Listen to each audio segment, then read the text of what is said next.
പകൽ കരിഞ്ഞുപോകുന്ന പോലെ നീണ്ടുനിന്ന ആ യുദ്ധദിവസങ്ങൾ പലയടവുകളും കടന്ന് എത്തിയിരുന്നു അതിൻ്റെ ശക്തിപൂർണമായ അവസാനത്തിലേക്ക്. വാനരസേനയും രാക്ഷസസേനയും തങ്ങളുടെ ഏറ്റവും ധീരന്മാരെ നഷ്ടപ്പെട്ട് രക്തം വെള്ളമാകുവോളം ഏറ്റുമുട്ടി യുദ്ധം ഒരു തീരത്തെത്തണമെന്ന പ്രതീക്ഷയിലായിരുന്നു അവർ. അതാണ് അന്നത്തെ രാവിന്റെ പ്രാരംഭം. ഒരൊറ്റ മുഖാമുഖം, ഒരൊറ്റ അന്തിമവാക്യം പോലെ. രാവണൻ അതിജീവിച്ചിരുന്നുയർന്ന് തന്റെ ധീരന്മാരെ എല്ലാ ദിശകളിലേക്കും അയച്ച് പോരാടി. ഇനിയിപ്പോൾ രാവണൻ തനിച്ചാണ് പോരാടുന്നത്. ലങ്കയുടെ ഏറ്റവും ഉയർന്ന ഗോപുരത്തിൽ നിന്ന് താഴേക്ക് നോക്കിയപ്പോൾ അയാൾക്ക് മണ്ണിന്റെ നിറം പോലും മാറിയിരുന്നതായി തോന്നി. വാനരസേനയുടെ ഓരോ നീക്കവും തന്നെ വളഞ്ഞെത്തുന്നതായി കണ്ടപ്പോൾ അയാളിൽ അഹങ്കാരമില്ലാതെ ആദ്യമായി പേടി ഉയർന്നുവന്നു. അതേസമയം രാമൻ തന്റെ മനസ്സിൽ തീർന്നുകൊണ്ടിരുന്ന ചിന്തയുമായി മുന്നോട്ടു നടന്നു. യുദ്ധം നിർഭാഗ്യന്മാരുടെ വെറും ത്യാഗമാകരുത്.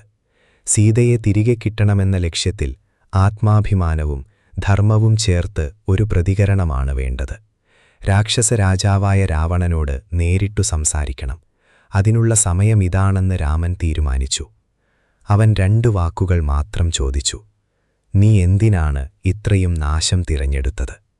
ആ ചോദ്യം മിന്നൽ പോലെ രാവണന്റെ നെഞ്ചിൽ തറച്ചു. ആ നിമിഷം രാവണൻ അതിന്റെ അർത്ഥം വ്യക്തമായില്ല. പിന്നീടത് അയാളുടെ പുറകിൽ നിന്ന് കുത്തിയ വാൾ പോലെ അയാളെ സ്വയം തിരിഞ്ഞു നോക്കാൻ നിർബന്ധിച്ചു. രാവണൻ രാവനെപ്പോലെ പ്രതിവാദം തീർക്കാൻ ശ്രമിച്ചു. സീത എന്നൊരു സ്ത്രീക്കു വേണ്ടി നീയും കുരങ്ങന്മാരുമായി രാജ്യം നശിപ്പിക്കുന്നതെന്തിനാണ്? പക്ഷേ രാമന്റെ മറുപടി വാത്സല്യത്തിന്റെ വലിയ തോതിലായിരുന്നു. സീത എന്നത് ഒരു സ്ത്രീയുടെ പേരു മാത്രമല്ല, അവൾ ധർമ്മത്തിന്റെ പ്രതീകമാണ്.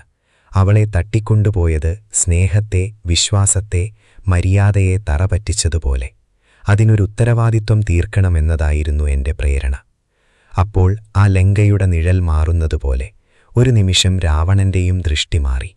അയാൾക്ക് മനസ്സിൽ ഓർമ്മയായത് തന്റെ അനുജന്മാരുടെ വീഴ്ച, പിതാമഹനായ സുമാലിയുടെ ഉപദേശങ്ങൾ, കായകം കനിഞ്ഞപ്പോൾ പോലും അലസമല്ലാതിരുന്ന മായാവികളായ സഹോദരിമാർ.